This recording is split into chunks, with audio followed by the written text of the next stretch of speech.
सबको नमस्ते और थैंक यू कि आप सबने आज मुझे ज्वाइन किया है। वैसे मैं सच में आज थैंक्स बोलना चाहता हूं क्योंकि आज हमारे पास 1 2 3 4 5 6 7 लोग हैं। कल भी हमारे पास 6 या 7 लोग ही थे।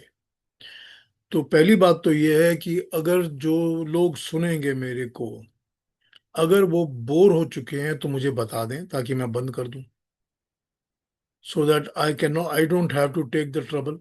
अगर आप लोग बोर हो गए हैं, सब लोग जो कि सुनते हैं मुझे वैसे, और अटेंड नहीं करना चाहते हैं, तो कोई बात नहीं, बता दें मेरे को। और दूसरी बात यह है कि मेरे को सैटरडे संडेज की, स्पेशली संडेज की, बहुत जगह से रिक्वेस्ट रहती हैं, इनविटेशंस रहती हैं टॉक्स करने की, लेक्चर करने की। और मैं जाता नहीं हूँ क्योंकि मैं इस क्लास में रहता हूँ 11 बजे तक, तो फिर 11 बजे के बाद मैं कहीं जाता नहीं। तो अगर लोगों ने नहीं अटेंड करना है तो मैं अपनी पब्लिक फंक्शंस अटेंड कर सकता हूँ ना। वहां जाके कम से कम ज्यादा लोगों में अपनी बात को स्प्रेड कर सकता हूँ, अगर लोगों को नहीं अटेंड करना है तो। और सबको अगर समर की छुट्टियां चाहिए तो मैं सारी समर ऑफ कर दिया करूंगा। फिर विंटर में जब आपको करने को कुछ नहीं हुआ करेगा तो पीयूष जी के साथ जुड़ जाते हैं क्योंकि घर में बोर हो रहे हैं, तो जुड़ जाया करिए। तो बड़ी स्ट्रेट फॉरवर्ड बात है मेरी। अगर आप लोग नहीं अटेंड करना चाहते हैं, मतलब जो भी अटेंड नहीं कर रहे हैं और अगर रिकॉर्डिंग सुनते हैं तो, क्योंकि मोस्टली तो रिकॉर्डिंग भी नहीं सुनते लोग, तो अगर रिकॉर्डिंग सुनते हैं तो उनके लिए बहुत सिंपल और स्ट्रेट मैसेज है। अगर वो सुन रहे हैं तो then don't make me waste my time. There are more people I can spread my talks और माय वर्क टू। ठीक है ना? Piyush ji, we are always looking forward. हम तो इंतजार कर रहे होते हैं कि सैटरडे संडे Yeah, we आएगा, ये are. सुनने को मिलेगा। तो ये देखिए ना, एक बात बताइए ना, देखिए Yukta ji, commitment has to be both sided ना। Yeah. अब कोई और बोल रहा है कि नहीं, आज मुझे यहाँ जाना है, आज मुझे वहां जाना है, आज मुझे यहाँ, तो फिर आप भी कमिट करके साथ रहो ना फिर। Then I can also say कि मुझे जाना है यहाँ, मुझे वहां जाना है, यहाँ नहीं जाना, वहां नहीं जाना। नमस्ते बहन जी, नमस्ते जीजा जी। देन नहीं इट नहीं, हम लोग बिकम्स। को सुनना है। हम अपने कुछ कल ही मैं आपको ज्वाइंट ही करना तो फिर मैंने अभी रक्षाबंधन है तो सारी मेरी जो कजिन्स है इंडिया और यूके से सबने उसी टाइम वो कॉन्फ्रेंस कॉल शुरू नहीं, कर फॉर दिया। सम, देखिए देखिए देखिए, for 1 day 2 days for everybody is acceptable. People tell me also कि भाई मैं नहीं आ पाऊंगा बिकॉज मेरी एक मजबूरी है, वो मैं समझता हूँ।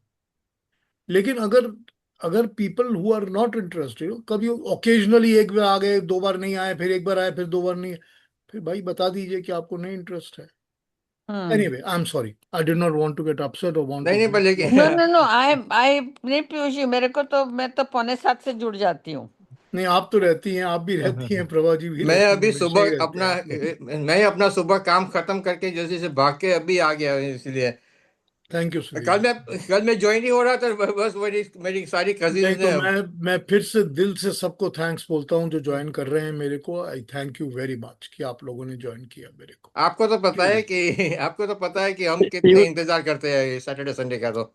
ठीक बात है सुधीर जी, आपका मुझे पता है, आप पी- बताते भी हो, पीयूष बात भी जी, करते हो। मैं भी मैं हाँ महेश जी, क्या कह रहे हैं? महेश जी भी ऐसे एक भी प्रोग्राम में गए कल हैं। ज्वाइन नहीं हो सका था, लेकिन मेरी महेश जी की आवाज नहीं आ रही। नहीं कुछ बोल रहे हैं पर आवाज नहीं आ रही। महेश सिस्टर की महेश funeral महेश महेश बताई दो जो कल वो किसी की डेथ के उसमें गए थे। नहीं नहीं, वो ठीक है। देखिए सुधीर जी, मैं ये नहीं बोल रहा हूँ, मैं सिर्फ ये बोल रहा हूँ कि there is always one thing that can happen to somebody and you may not attend. But regular अगर क्लास में लोग, अगर मुझे एक ही प्रॉब्लम है कि अगर पीपल आर फेड अप और they are tired, you can tell me. नहीं नहीं, आई आई मीन अभी आई तो हम इसके बाद ब्रह्मसूत्र की बात कर रहे हैं, चांगुरी की उपनिषद की बात कर रहे हैं कि मैं भाई तो कर रहा हूँ, मैं तो करूंगा, आई विल डू इट। अगर आप मैं तो अगर भाई ये भी हो बंद हो जाता है तो फिर भी मैं आपसे फोन करके आपसे सुनूंगा। सच थैंक बोलता यू हूँ सुधीर। मैं। I want to thank you. Finish. Thank you Sudhir ji. Anyway anyway, let's drop the topic and let's start. ठीक है, और दूसरी आगे बढ़े। बात के मैंने वो सारी मैं बाद में बात करता हूँ, चलो। आई जस्ट चलो, स्टार्ट द टॉपिक अवर। ठीक है, okay. Okay. Namaste, Piyushi. Namaste, everyone. नमस्ते Sita ji, If you're talking about नमस्ते। being late, my apologies for being नहीं, मैं late. लेट की बात नहीं कर रहा था, आप I late. just logged up. I just finished another meeting. No, we didn't Saturday, talk about. Sunday, I We have are another not talking meeting. about getting late at all. Not Thank at you, all. thank you. No No, problem, my Simply. apologies. Still, Welcome. my Welcome. apologies. Welcome. चलिए, हमने इंद्रिय स्पर्श के मंत्रों पे बात की हुई है। तो हमारा अगला इंद्रिय स्पर्श का मंत्र जो है नाभि, हृदय, कंठ। कल हमने कंठ पे बात की थी। तो हमारा अगला इंद्रिय स्पर्श का मंत्र आ जाता है ओम शिरा। सो बस ओनली टू वर्ड्स। एक हमने ओम को, परमात्मा को याद किया, ईश्वर को याद किया, और ईश्वर को याद करके अपने अंग, अपनी इंद्रिय का स्पर्श करके हमने कहा ओम शिरा। तो शिरा का मतलब होता है हेड, सिर। सिर जो वर्ड है ना, सिर, वो शिरा से आया हुआ है। संस्कृत का वर्ड शिरा है। श को छोटी की मात्रा, र और विसर्ग, तो वो शिरा ही है मंत्र। ठीक है, और वो शिरा ही होना चाहिए। तो शिरा जो वर्ड यूज होता है हमारे संस्कृत में, वो हमारे यहाँ से, यानी कि आज्ञा चक्र से, जो सेंटर जिस पर हम लोग टीका लगाते हैं, बिंदी लगाते हैं, जिसको थर्ड आई कहते हैं, तीसरी आंख की जगह, यहां से स्टार्ट करके हम ब्रह्मरंध्र तक, सेंटर, कपाल के सेंटर तक लेके जाते हैं। कपाल के सेंटर में एक स्पॉट होता है जो सॉफ्ट होता है, जो सॉफ्ट होता है, या जो कपोल होता है, खाली होता है, जिसमें से हड्डी नहीं होती। जिसमें हड्डी जो होती है, हार्डनेस तो हो जाती है एज के साथ। जो छोटे बच्चे होते हैं उनका तो बिल्कुल ही सॉफ्ट होता है, आप उंगली घुसा सकते हो अंदर, इतना सॉफ्ट होता है। हम जब बड़े हो जाते हैं तो हार्डनेस आ जाती है, पर फिर भी वहां एक एक कैविटी रहती है। उसको हम ब्रह्मरंध्र कहते हैं या सहस्त्रार कहते हैं। उसको सहस्त्रार भी कहते हैं, ब्रह्मरंध्र भी कहते हैं। दोनों वर्ड्स यूज होते हैं, दोनों के मतलब अलग अलग हैं मगर यूज होते हैं। तो जब हम सिरा कहते हैं, शिरा, तो हम यहां से लेकर यहां तक, ये पूरा का पूरा एरिया जो है उसको हम शिरा कहते हैं। तो हमने जब ओम शिरा कहा है, तो मैं आपको पहले अपने बताता हूं पढ़ के, फिर उसको आगे और समझाता हूं। ओम शिरा में मैंने लिखा हुआ है यहाँ पर कि ये ब्रह्मरंध्र है। मूर्धा की ज्योति में संयम करने से सिद्धों के दर्शन होते हैं। योग दर्शन 31, 332, 3 का 32 हमको ये बताता है। योग दर्शन 332। दोनों भावों के बीच में जहां तीसरी आंख होती है, उसको ऊर्ध्व योनि कहते हैं। ये 10वां द्वार है मानव शरीर का। यह एक चक्षु प्रकाश बिंदु है। उसी प्रकाश बिंदु के सहारे भीतर ज्ञान के को अंदर आना होता है। इस आलोकमय निमृत कक्षा में अंतर आत्मा विराजमान है। अंतर आत्मा इसी के अंदर विराजमान होता है, इसी के अंदर बैठता है। ऊर्ध्व रेती योगी इस ऊर्ध्व योनि में बीज स्थापित करके अपने प्रकृत जीवन का वह लक्ष्य भासित करते हैं। एक बीज इसी के अंदर स्थापित किया जाता है, सीड। एक सीड को इसके अंदर हम प्लांट करते हैं। हम जब इसको अंदर प्लांट करते हैं तो ये हमको ऊपर की ओर लेके जाता है, हमको ऊपर उठाता है, हमको योगी बनाता है, हमको साधुपना दिलाता है। ठीक। बाह्य कुंभक करने से, जलंधर बंद लगाकर, फिर जब श्वास अंदर लें तो उसे सीधे सिर की ओर जाने का निर्देश करें। यह अभ्यास करना पड़ता है। फिर बाहर निकालकर और फिर बाह्य कुंभक करके बंद के साथ, तीनों बंदों के साथ, फिर श्वास को धीरे धीरे लें और मस्तिष्क में भेजें। यह अभ्यास निरंतर करना पड़ता है। 3 बंद के साथ बाह्य कुंभक करके फिर धीरे धीरे श्वास लेकर किसी भी चक्र की ओर श्वास को केंद्रित किया जा सकता है। किसी भी एक चक्र पर ध्यान लगाया जा सकता है। ये मेरे नोट्स हैं।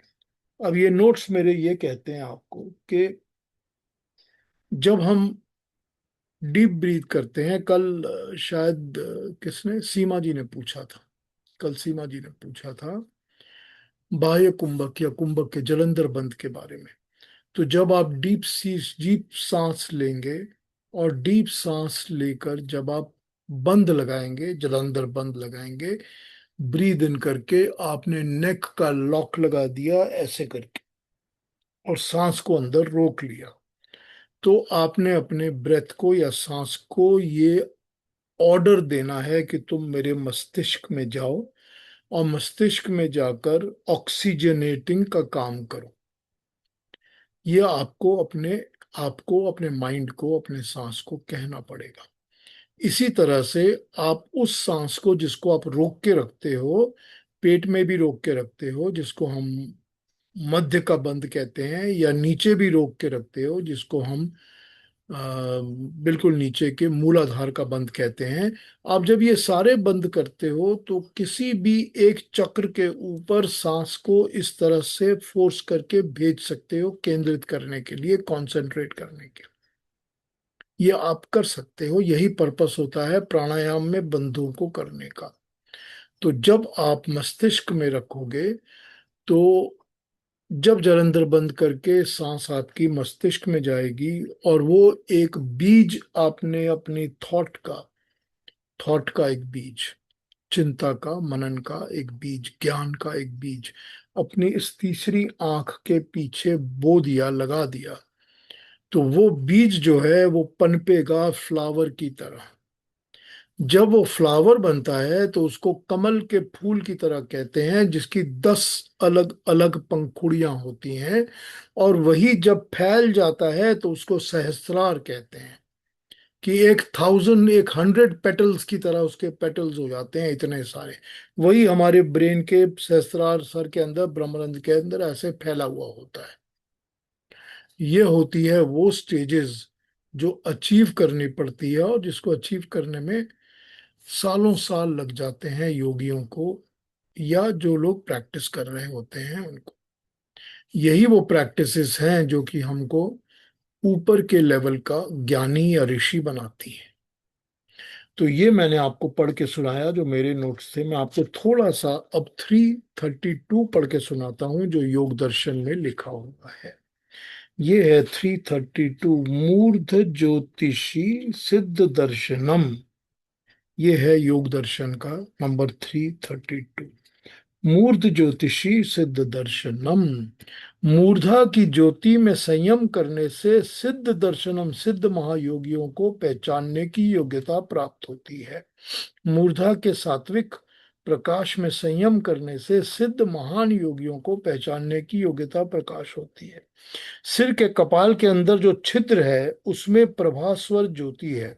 उसमें स्वयं करने से पृथ्वी पर रहने वाले सिद्ध योगियों का द्युलोक पृथ्वी लोक के मध्य में विचरण करने वाले का दर्शन होता है। मूर्धा के सात्विक प्रकाश में संयम करने से सिद्धों का दर्शन होता है। या यूं कहा जाए, सिद्ध कैसे सिद्धियां प्राप्त होती हैं इसके भी दर्शन होते हैं।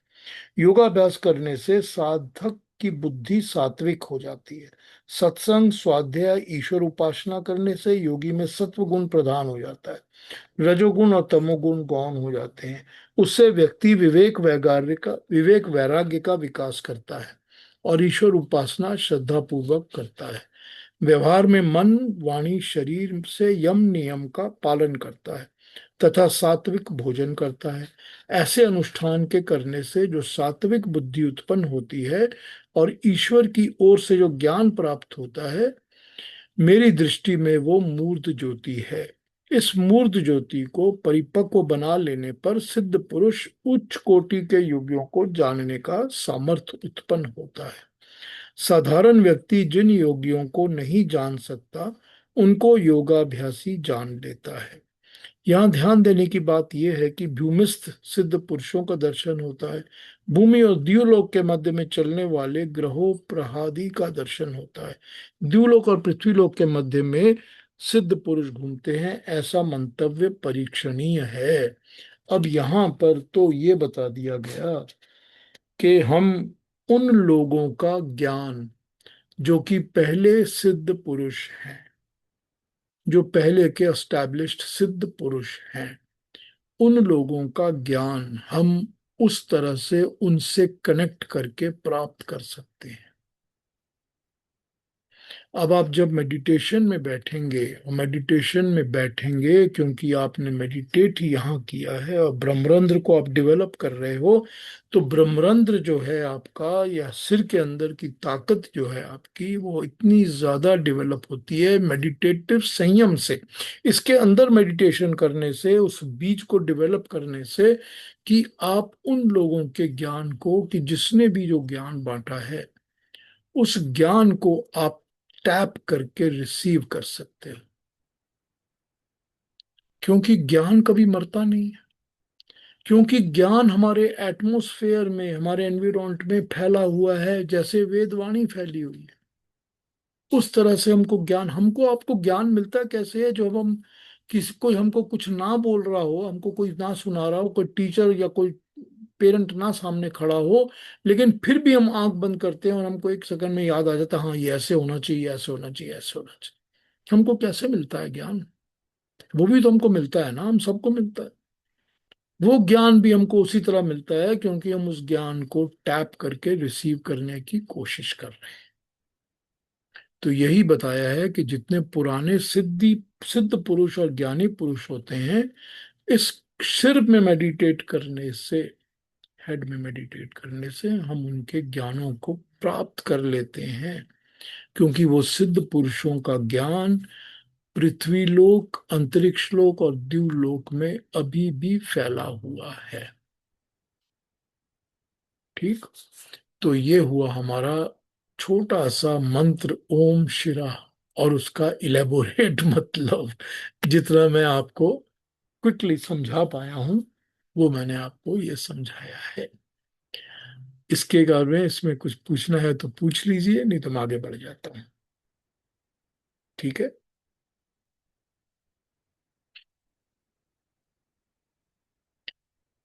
अब यहाँ पर ये बहुत जरूरी हो जाता है कि जो लोग इसको प्रैक्टिस करते हैं, जो इसको प्रैक्टिस, मजे की आपको बात बताता हूँ, बड़े मजे की बात बताता हूँ।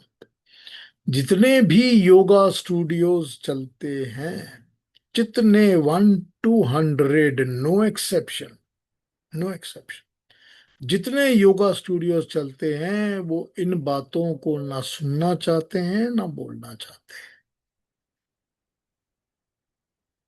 वो ना इन बातों को सुनना चाहते हैं और ना बोलना चाहते हैं, क्योंकि वो योग दर्शन सिखाते ही नहीं है। वो सिखाते ही सिर्फ एक्सरसाइजेज हैं बस, कि आपका पेट कैसे ठीक हो जाएगा, आपकी बॉडी की शेप कैसे अच्छी हो जाएगी, दैट इज ऑल।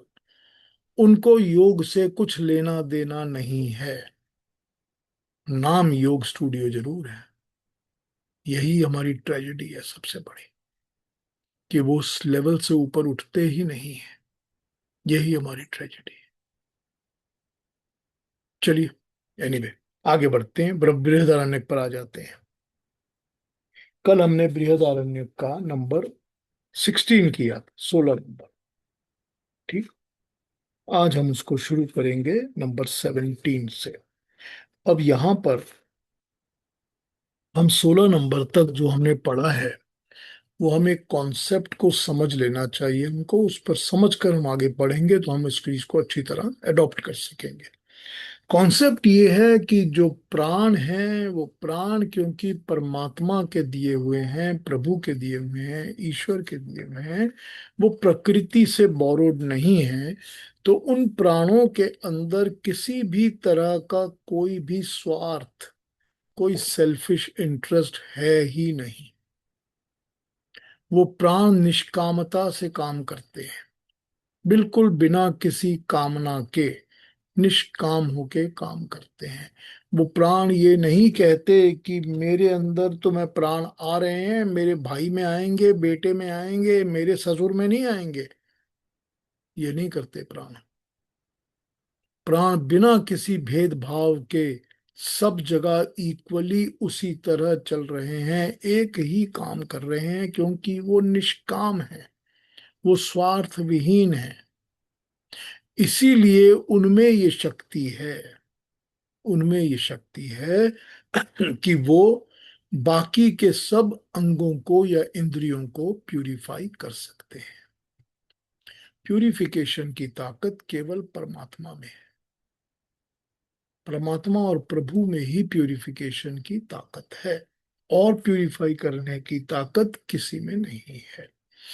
बाकी सब चीजों में मल है, डिफेक्ट है, गंदगी है, बुराई है। तो उस गंदगी और बुराई को दूर करने का काम प्राण करते हैं।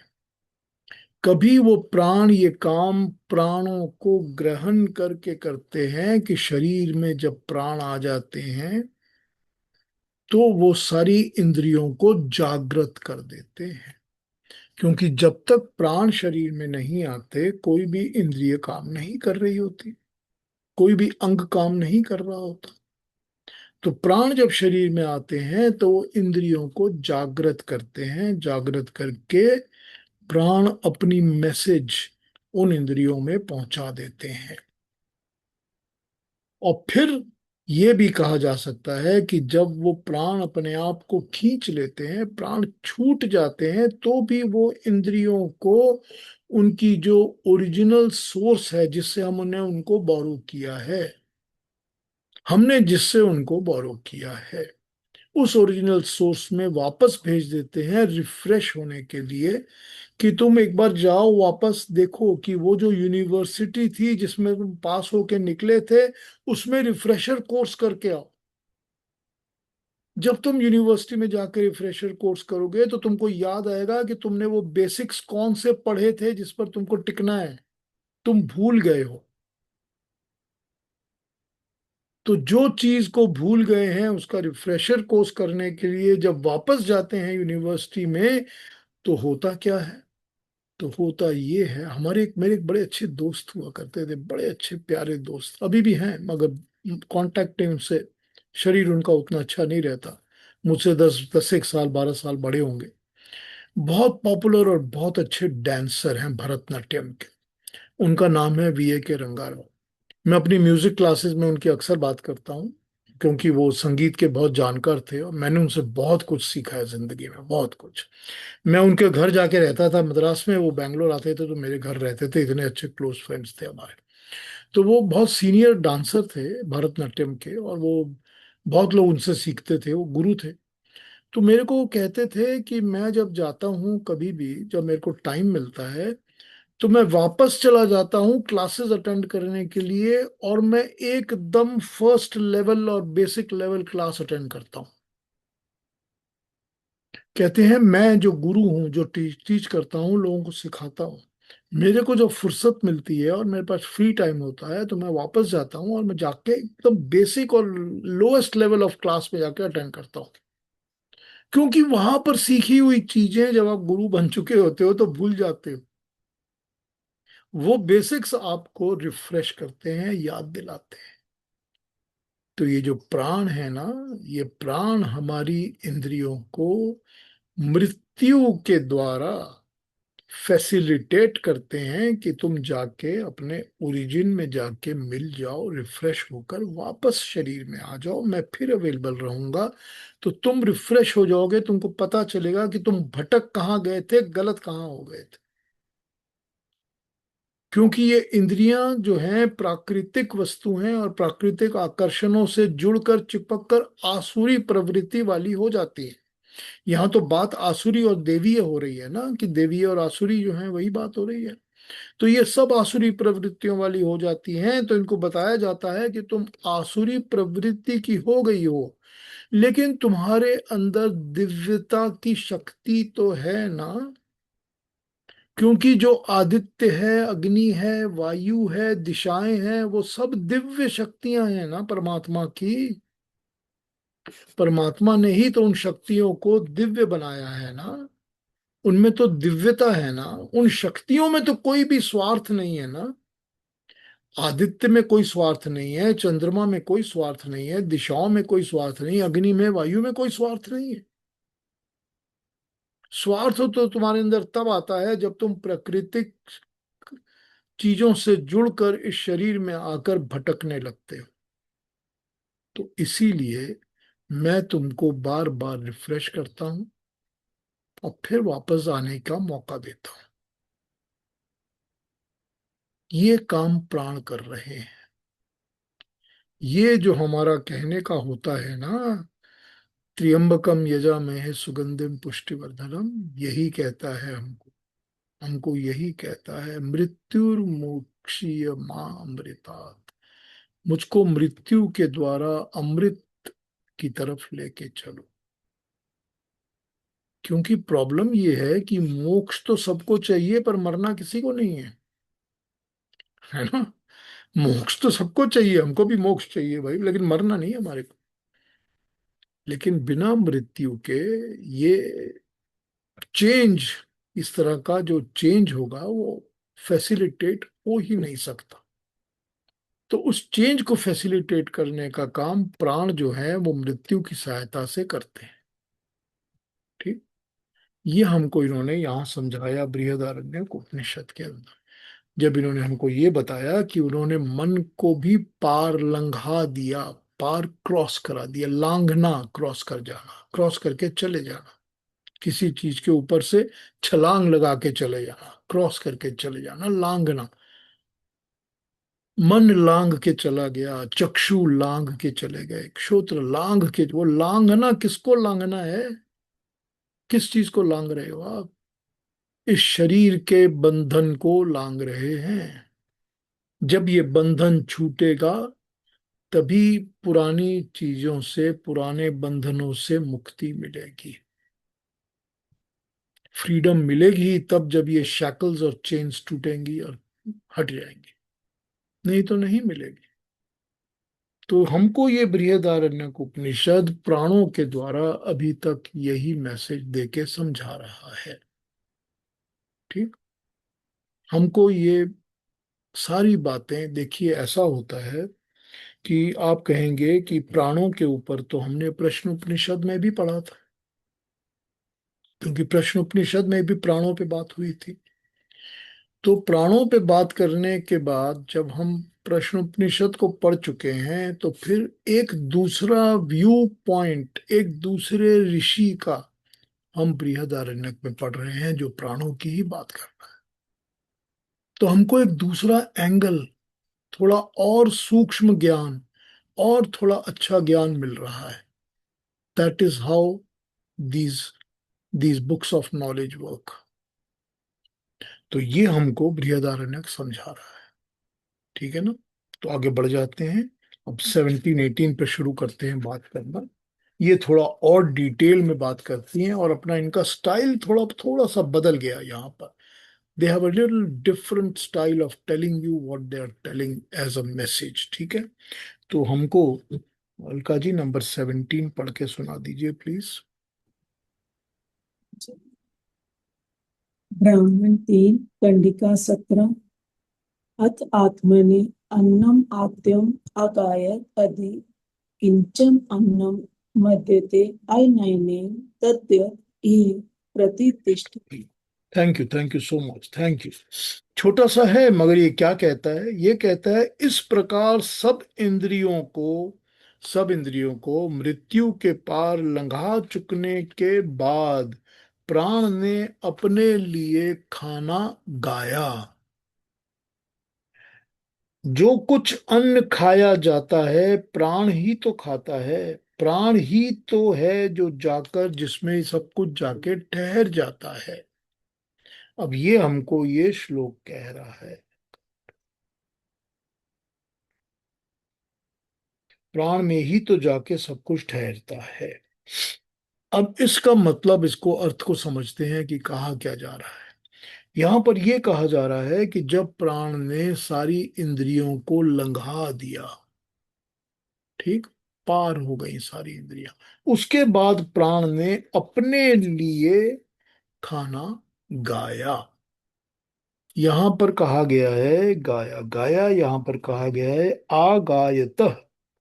आगायत का मतलब होता है प्रार्थना करना, टू प्रे फॉर इट। ठीक, अब प्राण अपने लिए प्रे कर रहा है। अपने लिए क्या प्रे कर रहा है?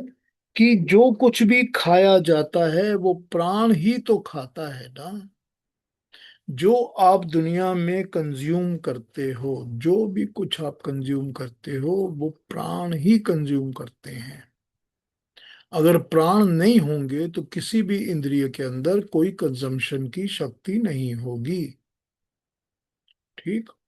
अब मैंने आपको एक बार पहले बताया था, पता नहीं कौन सी टॉक चल रही थी, जब मैंने आपको अन्न के बारे में बताया था।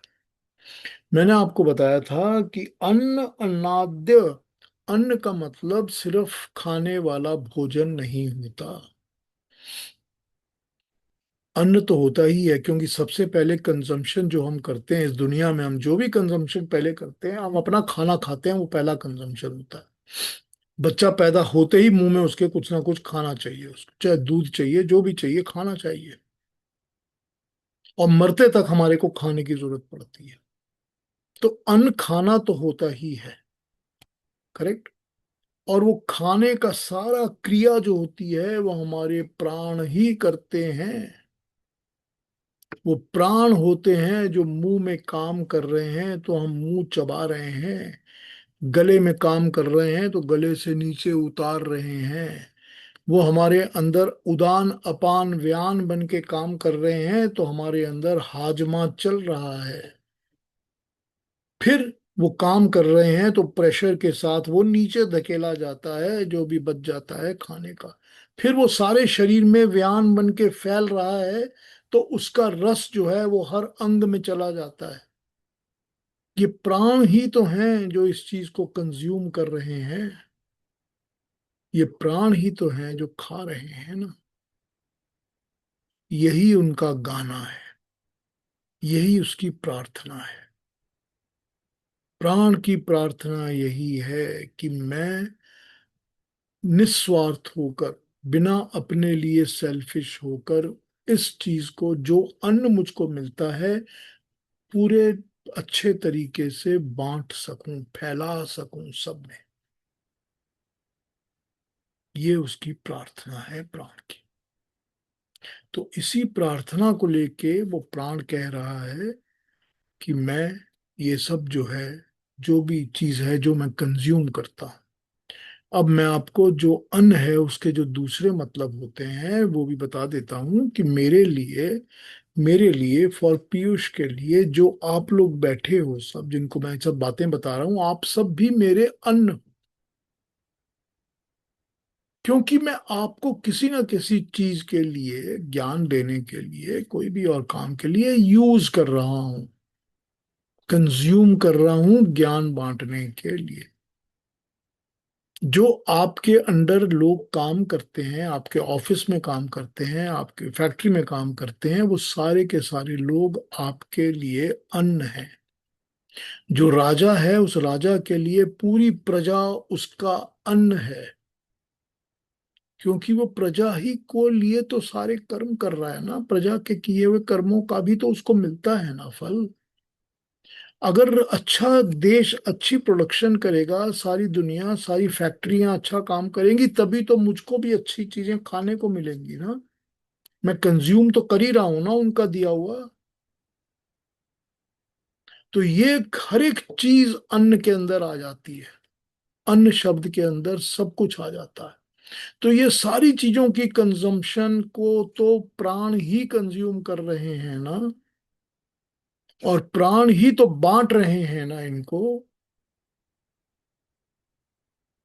सारी इंद्रियों में तो प्राण ही बांट रहे हैं ना इनको। तो इस श्लोक में ये बात कही गई है। अब इसके बाकी ट्रांसलेशंस पढ़ता हूं और आपको इसकी नोट्स पढ़ के सुनाता हूं। यहाँ पर खाना गाया का क्या अर्थ होता है? गाने में गाने वाला जो गाता है वो दूसरों को मिलता है, उसका मानो प्रवाह बहने लगता है और दूसरे लोग उस प्रवाह का पान करने लगते हैं। चक्षु आदि अन्य इंद्रियां तो अपने लिए ही सोचने लगती हैं। प्राण ने अपने लिए नहीं पर दूसरों के लिए सोचा, अपना बल दूसरों को दिया। ठीक ऐसे जैसे कोई गाना गाता हुआ अपने संगीत को दूसरों के लिए, दूसरों के हृदय में बांट देता है, बैठा देता है।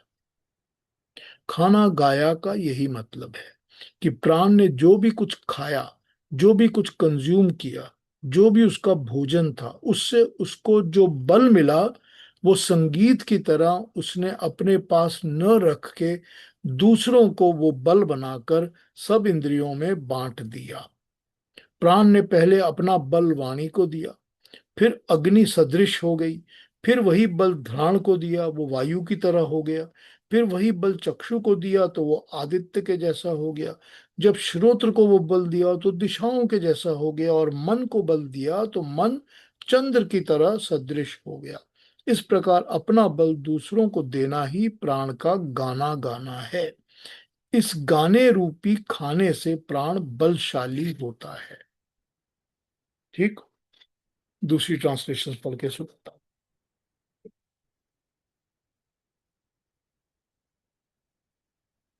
17, ये बहुत बड़ा है, इन्होंने 17 का 17 18 एक साथ कर दिया है। Then the vital breath, by singing, secured for its own self eatable food.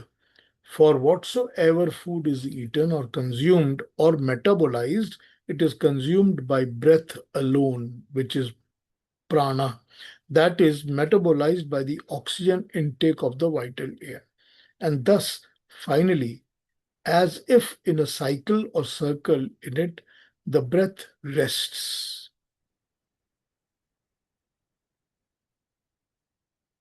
The breath, the food and the energy produced by the breath, metabolizing the food, further energizes or provides vitality to the pran, and it goes into the entire body. The devas, or the body organs, get the entire metabolism or the food that is consumed by the breath. और एक देख लेते हैं number 17 पर, फिर बात 17 number कंडिका नारायण स्वामी क्या कहते हैं। जो अन्न खाया जाता है वो यद्यपि प्राण द्वारा ही खाया जाता है, परंतु उससे समस्त इंद्रियों और शरीर के बाकी सभी अवयव पुष्ट होते हैं, पार्ट्स। इसीलिए प्राण का अपने लिए अन्न खाने इच्छा करने का अभिप्राय केवल अपनी पुष्टि नहीं, अपितु समस्त शरीर को पुष्ट करने का उद्देश्य है। इस इच्छा में उस प्रकार के स्वार्थ की गंध भी नहीं है जिस प्रकार का स्वार्थ इंद्रियों में था। तो यहां पर एक पॉइंट और आ गया कि जिस तरह से हमारी इंद्रियों में कोई भी स्वार्थ था अपने लिए कि मुझे ये चाहिए, मुझे ये देखना है, मुझे ये चखना है, ऐसा स्वार्थ प्राण में है ही नहीं। क्योंकि प्राण में अगर कुछ खाने की भी इच्छा है कि मुझे ये लेना है, तो बांटने के लिए ही लेना है, अपने लिए स्वार्थ के लिए कुछ भी नहीं लेना, सब कुछ उसको बांटने के लिए ही लेना है। यहाँ पर उसका कंपैरिजन किया गया है कि जिस तरह से कोई गाना गाता है या संगीत गाता है तो वो अपने लिए तो कितना गाता होगा, उसका गाना दुनिया में सब लोग सुनते हैं, और जो सुनते हैं उनके हृदय में कानों में बैठता है जाके, तो वो लोगों के लिए गा रहा है। तो ये जो है उपमा, इसकी जो कंपैरिजन दी गई है वो इस तरह से देके समझाया गया है कि प्राण जो है वो निस्वार्थ कैसे है। वो इसी तरह से निस्वार्थ है जैसे परमात्मा निस्वार्थ है। परमात्मा जब ये क्रिएशन बनाता है, जब ये सृष्टि को क्रिएट करता है, तो वो अपने लिए कुछ नहीं करता, अपने लिए कुछ नहीं रखता, उसको कुछ नहीं चाहिए। वो हमारे लिए क्रिएशन बनाता है, प्राणियों के लिए क्रिएशन बनाता है, और हर प्राणी के लिए क्रिएशन बनाता है, सबके लिए बनाता है। हर तरह के प्राणी के लिए क्रिएशन में प्रोविजंस उसने दिए हुए हैं, चाहे वो छोटे से छोटा कीड़ा हो, और चाहे वो हाथी हो, और चाहे हम हो, और चाहे पत्थर हो, चाहे पानी हो, हर चीज के लिए उसने क्रिएशन में कुछ ना कुछ, चाहे वो पेड़ हो उनके लिए भी क्रिएशन ने प्रोविजंस दिए हुए हैं। वो परमात्मा बांटता है तो वो अपने लिए कुछ नहीं रखता, वो होता है निस्वार्थ कर्म, निष्काम कर्म। हमको निष्काम कर्म ही, निस्वार्थ कर्म ही सिखाया जा रहा है। हमको यही बताया जा रहा है कि अपनी इंद्रियों में अगर प्यूरिफिकेशन करना है, अपने मन में, अपनी इंद्रियों में अगर आपको प्यूरिफिकेशन करना है, तो अपने आप को निस्वार्थ करिए, तो निष्कामता से कर्म करिए। ठीक, यही मैसेज हमको भगवान कृष्ण दे चुके हैं पहले। हम उसी मैसेज पे चल रहे हैं, पर उसको हम और फाइनर डिटेल्स में समझ रहे हैं, और भी फाइनर डिटेल्स में आप समझ रहे हैं बृहदारण्यक पढ़कर। तो ये नंबर 17 के श्लोक में हमको बताया है। कुछ पूछना हो तो पूछ लीजिए, नहीं तो 18 पे चले जाएंगे आगे, नेक्स्ट पे। कुछ पूछना है इसके बारे में, कुछ कहना है? अगर कोई क्लैरिफिकेशन चाहिए तो भी पूछ लीजिए, अगर नहीं समझ आया हो तो भी पूछ लीजिए। प्राण भी तो पुष्ट होता है ना खाने से। जी अलका जी। प्राण भी तो खुद पुष्ट होता है ना उस खाने से। प्राण भी तो, पुष्ट होता है ना उस खाने से। प्राण तो पुष्ट, देखिए प्राण तो पुष्ट। देखिए एक एक बात सोचिए, इस पर सोचिए जरा 1 मिनट अलका जी। प्राणों को पुष्ट होने की, यहाँ लिखा तो है ना, यही लिखा है ना कि प्राण भी पुष्ट होते हैं, ठीक है ना? लेकिन मुझे ये बताइए कि प्राणों को पुष्ट होने की आवश्यकता कहाँ है? बताइए। प्राण तो परमात्मा के दिए हुए हैं। प्राण तो चल रहे हैं, प्राण ठीक से चल रहे हैं, नहीं ठीक से चल रहे हैं, डिले होके चल रहे हैं, डिस्टर्ब्ड चल रहे हैं, वो तो शारीरिक अवस्था है ना। वो तो शरीर का स्वास्थ्य या बुरा स्वास्थ्य या अच्छा स्वास्थ्य है ना। प्राण तो अपनी जगह अपना काम कर रहे हैं। प्राण जब निकल जाएंगे तो ऐसा तो है नहीं ना कि जब हमारे प्राण निकले तो हमने जो प्राण परमात्मा से लिए थे, just for the sake of understanding, just for sake of understanding, हमने परमात्मा से लिए थे तो उसकी वॉल्यूम 100 थी। तो हमने जब परमात्मा के की मृत्यु के समय वो प्राण छोड़े हैं तो हमने वॉल्यूम सारी 25 ही छोड़ी है। ऐसा तो नहीं ना होता।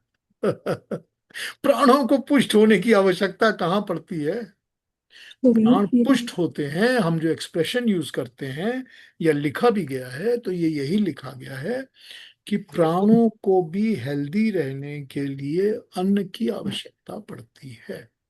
तो जो हम अन्न का पाचन खाते हैं, वो अन्न का पाचन जब हमारे शरीर को पुष्ट करता है, जो कि प्राण द्वारा ही फैलाया गया है, तो वो पुष्ट करेगा और शरीर हृष्ट पुष्ट रहेगा, अच्छा रहेगा, हेल्दी रहेगा, तभी तो प्राण भी ठीक चलेंगे ना।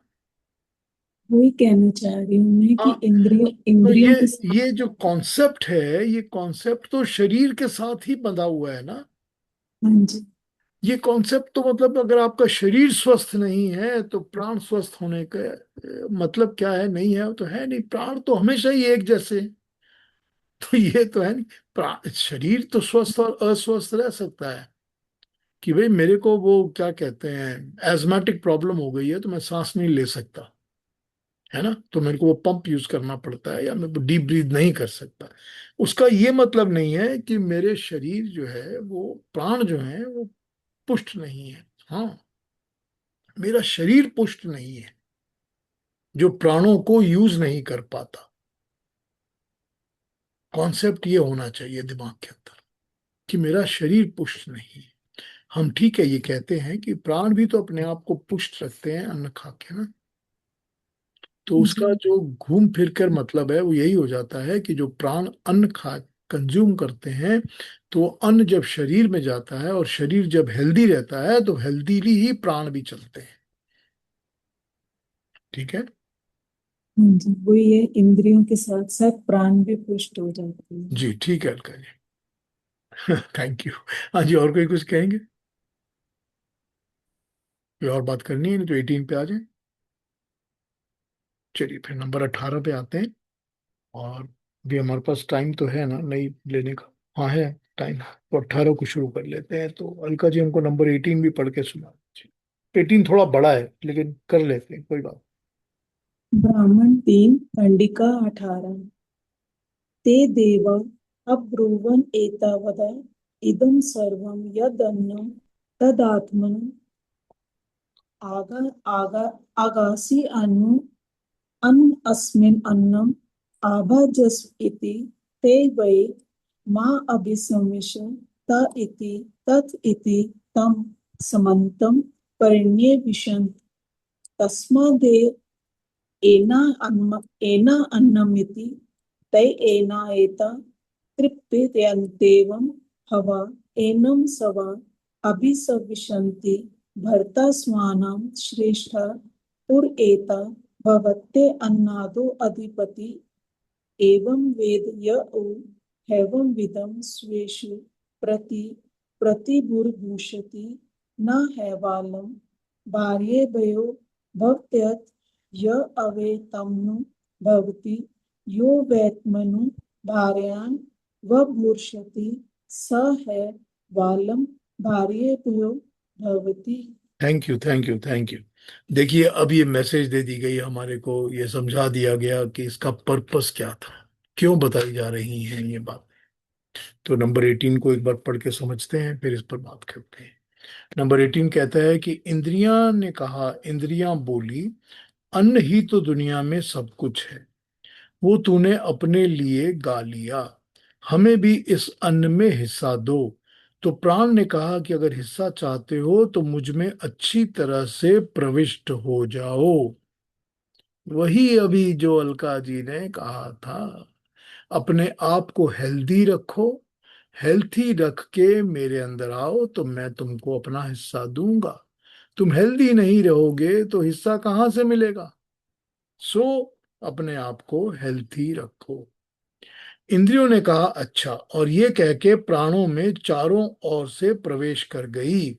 इसी से प्राण जो खाता है उससे इंद्रियां तृप्त हो जाती हैं।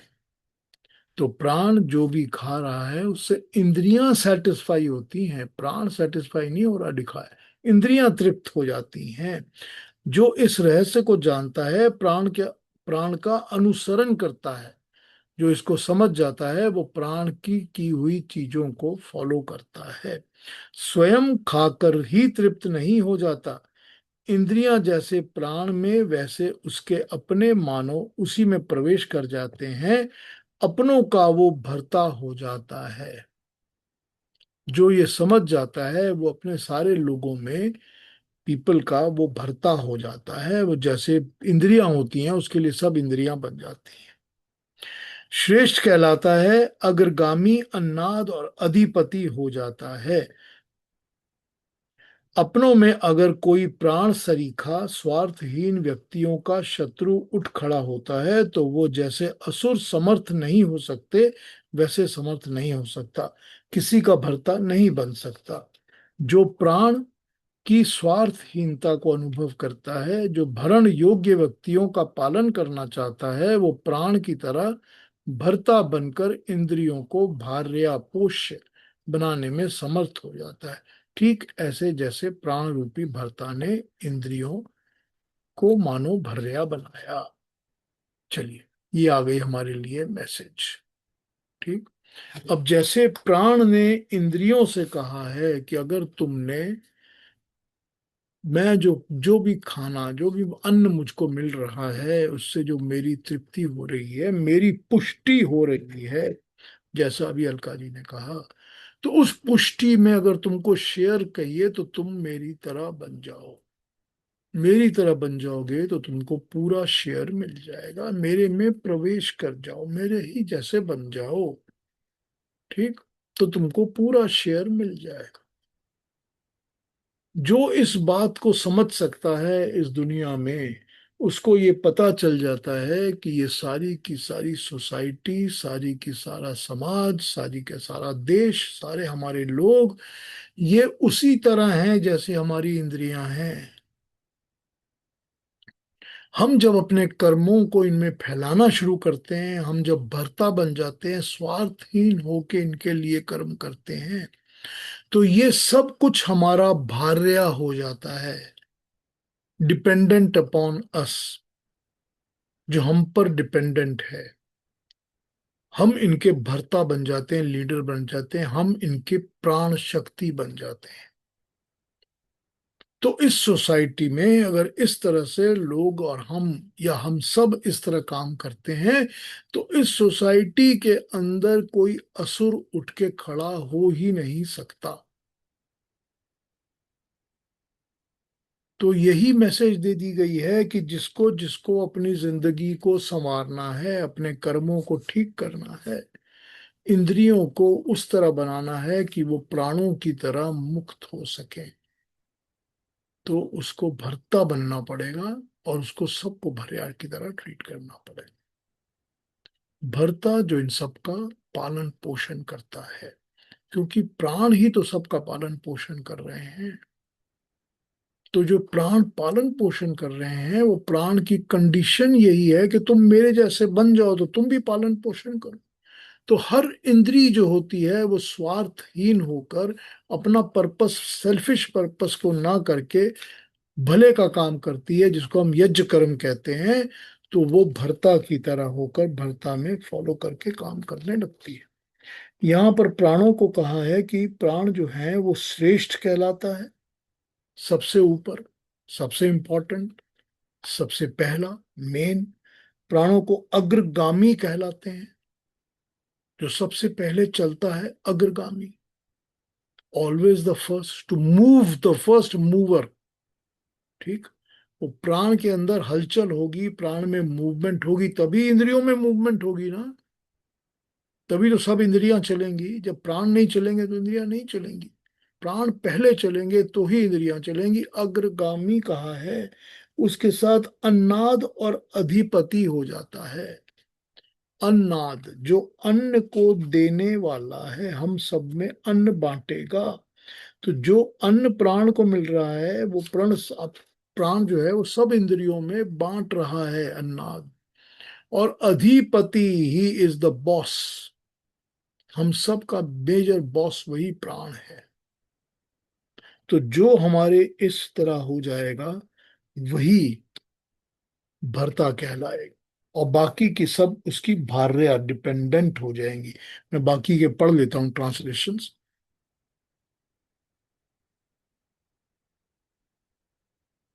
फिर आपको।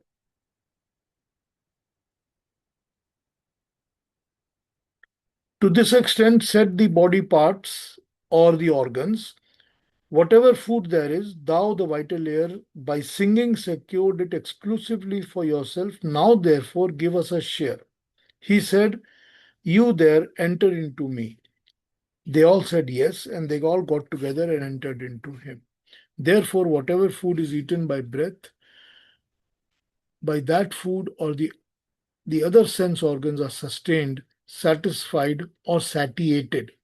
If a person knows this, then his own relation comes to him in the same manner. He becomes their supporter, their chief leader, their strong ruler, that is free from sickness and strong himself. And if ever, perchance, anyone attempts to oppose one who has known the secrets of this knowledge among his kith and kin, then he will not be able to support his own belongings. But if he who follows the person who is possessed of these secrets, and who with his permission wishes to support them, whom he has to support, he verily shall be able to support his own belongings. न हा एव आलम भार्य बह भवती। और एक translation भी देखिए, number कंडिका 18। इस कंडिका में बतलाया गया है कि प्राण सारे शरीर में प्रविष्ट रहने से समस्त इंद्रियां और बाकी शरीर के अवयव सभी उसके अंदर समिष्ट रहते हैं, और इसीलिए उनके द्वारा खाए गए अन्न से भी सभी पुष्ट हुआ करते हैं। आगे फल के रूप में शिक्षा ये दी गई है कि प्राण के इस उत्कृष्ट चरित्र का अनुसरण जो व्यक्ति करते हैं वे भी अपनों के पोषक बना करते हैं, और ये भी कि ऐसे पोषक के प्रतिकूल किसी को नहीं होना चाहिए, अन्यथा वो भरण और पोषण का काम नहीं हो सकता। चलिए, तो यहां पर हमको मिल गया इसका अल्टीमेट क्या कहते हैं, मॉरल ऑफ द स्टोरी, हमको moral of the story ultimate lesson ये मिल गया कि सबको भरता बनकर ही काम करना। हमको ये समझना पड़ेगा कि आई हैव द रिस्पॉन्सिबिलिटी, जो प्राणों की रिस्पॉन्सिबिलिटी है कि अगर प्राण ने कुछ भी कंज्यूम किया तो इंद्रियों में बांटेगा, नहीं तो इंद्रियां हेल्दी नहीं रहेंगी, उनमें हेल्थ नहीं होगी। तो जिस तरह से ये प्राणों की रिस्पॉन्सिबिलिटी होती है और प्राण उसको पूरा करता है, हमको भी समझना चाहिए कि हम भी इस सोसाइटी, समाज, देश, हम इनके प्राण हैं। हमको उसी तरह काम करना है, प्राण बन के ही सारा काम करना है, ताकि हम भी प्राण बन के ही इनमें इन्वॉल्व हो जाएं। हम सेल्फिश ना हो, अपने लिए नहीं रखना। हमने सब कुछ सारी सोसाइटी के लिए करना है, हम भी भरता है, भरता भवेत, हमें भरता ही बनना होगा, तभी ये सारी सोसाइटी, सारा समाज, सब लोग, हमारे रिलेटिव्स, आसपास के लोग, हमसे दूर रहने वाले लोग हमारे भार्या बनेंगे। अल्टीमेट मैसेज जो निष्काम कर्म करने की है, जो कि स्वार्थहीन कर्म करने की है, वो यही हमको मिल रही है कि प्राणों को फॉलो करो। ये प्राणों को फॉलो करो वाला मैसेज हमको प्रश्न उपनिषद में भी मिला था। वही मैसेज हमको मिल रहा है द्वारा यहाँ पर कि प्राणों को, प्राण की तरह बनो। तो ये हमारे 18 तक था, 17 18। कुछ पूछना हो तो पूछ लीजिए, कुछ कहना हो तो कह लीजिए, कुछ दोबारा समझना हो तो वो भी पूछ लीजिए, मैं समझा दूँ।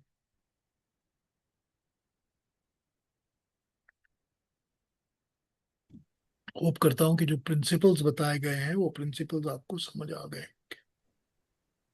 कि जिस तरह से प्राणों का रिलेशनशिप इंद्रियों से है, जिस तरह प्राणों का रिलेशनशिप अन्न से है, उसी तरह का रिलेशनशिप हमारा पूरी सोसाइटी और समाज के साथ है, और वही हमारा प्राण मुख्य कारण बनता है। हाँ जी,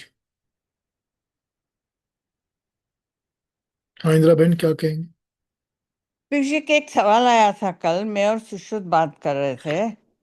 किसी दुनिया में एक आदमी आता है, ट्रम्प आया है, जैसे कि हिटलर आया था कि पुराने जमाने में, तो उसके जो प्राण होते हैं वो सारे सोसाइटी के जो वो भाग होता है, बुरा भाग, वो सब उसी में आ जाता है, तब वो आदमी निकलता है। एक ही बात है ना, बात एक ही है कि वो प्राण जो हैं वो आसुरी प्रवृत्ति के प्राण बन जाते हैं। हाँ। तो वो क्योंकि आसुरी प्रवृत्ति भी, तो वो प्राण तो सब में फैल ही रहे हैं ना, उसी तरह वो भी सोसाइटी में फैला रहे हैं सारी बातों को। हम्म। लेकिन वही बात हो रही है कि वो अगर उसके दूसरे लोगों में अगर उसके ऑपोजिट देवीय प्राण रहेंगे तो ये आसुरी वाले प्राण बहुत देर तक टिक नहीं पाएंगे। नहीं, पर जैसे हिटलर के तो 10 साल चले और उसने इतने सारे लाखों को मार दिया, हाँ तो तो दस उसके साल पूरी सोसाइटी, हमारे पूरी हिस्ट्री के लिए 10 साल कितने होते हैं? वो कुछ भी नहीं होता, वो तो छोटे होते हैं। कुछ भी नहीं होता।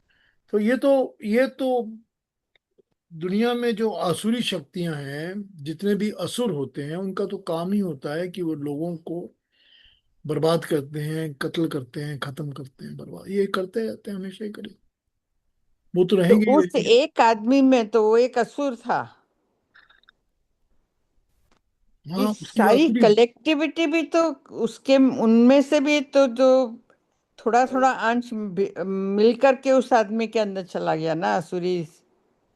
हाँ तो देखिए ना, उसको फॉलो करने वाले भी तो बहुत सारे हो जाते हैं, जिनको कि जिनके ऊपर एक इम्प्रेशन पड़ता है, उनको लगता है हाँ भाई मेरे को भी असुर की तरह चलना है, क्योंकि हम्म। वो ज्यादा अट्रैक्टिव, ज्यादा इजी होता है करना। हमेशा आसुरी जो चीज होती है वो फॉलो करना ही इजी होती है, अट्रैक्टिव होती है, कन्वीनियंट होती है। और जो दूसरी उल्टी देवीय चीजें होती हैं वो उसके लिए मेहनत करनी पड़ती है, कष्ट करना पड़ता है। हम्म। तो इसीलिए ज्यादा लोग उसके साथ जुड़ जाते हैं कि चलो जुड़ जाओ। तो जुड़ गए, वो फोर्स मुझे बन गई, फोर्स बन के उसने अपना काम किया। अब मुझे कल ये से- विचार आया था, तो मैंने कहा आपसे थोड़ा जरा क्लैरिफाई करूँ कि कैसे होता है ये। ऐसे भी देखा जाए कि the most egoistic person are always like that. जितना फिर वो, ईगो इसमें 100% ईगो, इसका मतलब कोई इसको 100% ईगो होता है। हाँ तो आई आई आई। अहंकार हो गया ना, जहाँ हाँ, अहंकार और ईगो आ गई वहां पर तो फिर मैं हो गया ना सारा मैं बस कुछ। वही होता है। तो वो स्वार्थ और मैं तो एक ही बात है ना। सही है। हाँ जी रवि जी। नहीं, अपने इंद्र जी की बात थोड़ा आगे चल रहा हूँ कि आपने कहा था कि हिटलर के जो फॉलोअर हैं वो उनमें असुरी वृत्ति वृत्ति आ गई, लेकिन कई जो लोग थे उन मतलब डर के मारे भी उसका मान रहे थे, क्योंकि उनको ये डर था कि भाई अगर नहीं मानेंगे तो हमको मार देगा, ये मरवा देगा। तो वो क्या हुआ जो तो फोर्सफुली। रवि जी देखिए, रवि जी, मृत्यु का भय पहली बात, मतलब जीवन का प्रेम। हम्म। और जीवन का प्रेम या मेरी कन्वीनियंट चीजों का प्रेम कि मेरी बीवी को, मेरे बच्चों को कुछ ना हो जाए, परिवार का प्रेम, या मेरी जो प्रॉपर्टी है, मेरी जो खेती है, मेरा जो घर है, ये ना छीन लिया जाए। ये सारी चीजें स्वार्थ ही तो है ना। ये सारी चीजें तो मैं, मेरा, मेरे ही है ना। मेरे जीवन का इतना ज्यादा इंपॉर्टेंस कैसे हो सकता है कि ये सारी सोसाइटी खतरे में है मगर मेरा जीवन बचे रहना चाहिए? क्यों होना चाहिए? तो जो अपने भय के साथ उसके साथ जुड़ जाता है वो भी तो किसी ना किसी स्वार्थ से ही जुड़ा है ना। और फिर दूसरी बात, या फिर उसमें वो, उसके अंदर जो उसके प्राण है या उसके अंदर जो प्रवृत्ति है, उसके अंदर वो मेरुदंड, रीढ़ की हड्डी है ही नहीं। उसकी बैकबोन है ही नहीं कि वो खड़ा हो सके। तो जो खड़ा ही नहीं हो सकता वो एक कीड़ा है, वो इंसेक्ट है। तो उसकी चिंतन करने की जरूरत क्या है? तो ये कायरता में भी आ जाता है ना, वही कायर है कायर मतलब। ही तो है ना। वही है ना, उसकी फिर चिंतन करने की हमको क्या आवश्यकता है? पीयूष जी, हाँ जी। स्वार्थ और रिस्पॉन्सिबिलिटी में क्या फर्क हो जाता है? किसमें रिस्पॉन्सिबिलिटी और स्वार्थ। स्वार्थ। स्वार्थ जहां होता है वहां पर रिस्पॉन्सिबिलिटी सिर्फ अपने लिए लिमिटेड होती है। आपकी रिस्पॉन्सिबिलिटी है कि आप अपने लिए, मैं, मेरा और मेरे लिए जो भी कर रहे हो वो करो। करेक्ट? ये आपकी रिस्पॉन्सिबिलिटी है। लेकिन उसका ये मतलब नहीं है कि सारी सोसाइटी की तरफ या सारी दुनिया की तरफ या एनवायरनमेंट की तरफ या कंट्री की तरफ आपकी रिस्पॉन्सिबिलिटी कुछ नहीं है। ये तो आप नहीं बोल सकते ना। हम्म। तो वही वही responsibility is a very very large word. The responsibility cannot be limited to only your own। वो स्वार्थ, रिस्पॉन्सिबिलिटी जहां स्वार्थ के साथ जुड़ जाती है वहां वो स्वार्थी रिस्पॉन्सिबिलिटी हो जाती है, selfish responsibility. But when your responsibility expands and goes through the boundaries, then it is not selfish anymore. You are a responsible leader, you are a responsible human being, which is different from being a selfish human being। हम्म। ठीक। सही बात। हाँ जी, और कोई पूछेंगे कुछ? अ, मैंने कल आज आपका कल का जो था मैंने सुना था। जी। तो उसमें चंद्र और उसकी बात हुई थी कि मन और चंद्र की बात। जी। तो गीता में जब स्टार्ट करते हैं उसके पहले महात्मा आता है। तो उसमें ऐसा लिखा है कि आप एक श्लोक या आधा श्लोक और जो भी करते हो तो आप चंद्र लोग जाते हैं। तो उसका मतलब वही हुआ कि मैं आप इस परमात्मा से जुड़े नहीं है तो वो चंद्र लोग जाके वापस ही आना है, तो मैं जीवन मृत्यु के चक्कर में ही चले जाना है। दैट्स हाँ, उसका मतलब है मन की बात, मन के हिसाब से जी रहे हो। राइट। जो मन कर रहा है आप वो कर रहे हो। आप वो नहीं कर रहे जो परमात्मा ने कहा है, आप वो कर रहे हो जो आपको मन कह रहा है। तो आप मन के लोक में जाओगे, मन के लोक से आ जाओगे। नहीं, वही मैं सोच रहा था कल इसके बारे में सुबह आज ही।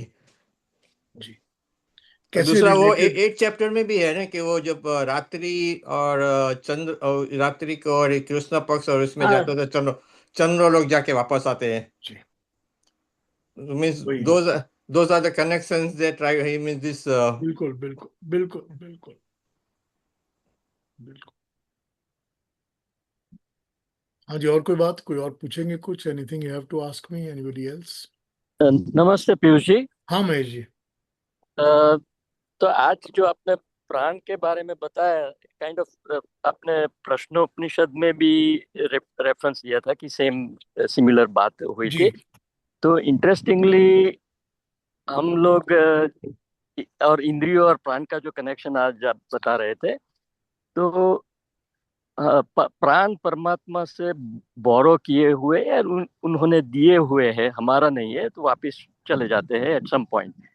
तो इंटरेस्टिंगली इंद्रिया प्राण के बगैर चल नहीं सकती, क्योंकि वो तो फिजिकल रहती है सब। तो आज जो आप बता रहे थे, फोकस कर रहे थे कि कैसे प्राण की तरह बिहेव करना चाहिए, तो it connects a very big thing जो आपने कई बार बताया है कि जिस तरह से अगर किसी की बोरोड चीज है एज एन एग्जांपल, तो हम बोरोड चीज को तोड़ फोड़ के तो वापस नहीं दे सकते, उसको अच्छा रखना चाहिए। एंड मोर इम्पोर्टेंटली उसको, उससे किसी और को नुकसान नहीं होना चाहिए। स्पेशली परमात्मा से बोरो की हुई है, तो परमात्मा की कोई भी क्रिएशन को, तो जो आप बता रहे थे कि सबके भले के लिए, सबके अच्छे के लिए, तो that makes a very powerful connection जो आज का आपने कवर किया था। So thank you for that Piyush ji, बहुत बढ़िया था आज का भी। जी। देखिए, बोरो तो हमने सारा कुछ किया है, प्रकृति से भी किया है, परमात्मा से भी किया है। लेकिन जो प्रकृति से बोरो की हुई चीजें हैं, वो भी तो हमको प्रकृति को वापस करनी पड़ती हैं। चाहे ये बॉडी है, शरीर है, सब कुछ हम वापस करेंगे, ठीक है। लेकिन प्रकृति के अंदर जितनी भी चीजें हैं, वो प्राकृतिक वस्तुएं भी तो परमात्मा की प्राण शक्ति के बिना काम नहीं करती ना। हम्म वो भी तो काम तभी करती हैं जब उनमें परमात्मा की प्राण शक्ति पड़ती है। तभी तो सूरज काम कर रहा है, चांद काम कर रहा है, हवाएं चल रही हैं, मट्टी में काम हो रहा है, अर्थ में, पानी में काम हो रहा है। क्यों हो रहा है? क्योंकि उसमें परमात्मा की प्राण शक्ति काम कर रही है। तो वही हमको समझना है कि हम जब प्राकृतिक वस्तुओं को वापस दे रहे हैं, जिनको हम यूज कर रहे हैं, उनमें भी परमात्मा की ही प्राण शक्ति है जो हमने एक साथ बोरो की है। तो हम उसको, we have to respect both the things. ठीक है ना महेश जी? हाँ, चलिए, और कोई? थैंक यू पीयूष जी, बहुत बढ़िया। ठीक है महेश जी। हाँ जी, चलिए फिर अगली बार मिले नेक्स्ट सैटरडे। तो सबको थैंक बहुत यू लंबा लगता सबको। है पीयूष जी सैटरडे। हाँ क्या, बस ठीक है, मिलते हैं, कोई बात, मिलते हैं। तो नेक्स्ट सैटरडे बातें करते हैं फिर। और कोई क्वेश्चंस दिमाग में आएंगे तो जरूर पूछ लीजिए। तब तक अपना अपना ख्याल रखिए। और नमस्ते। नेक्स्ट सैटरडे हमारी इंदिरा बहन का जन्मदिन है, लेकिन हैप्पी बर्थडे, और आपको हैप्पी बहुत बहुत विशेष इंदिरा जी। तो थैंक यू, धन्यवाद। Nice discussion. Thank you. Thank you you. सुधा, हाँ। Thank you very much.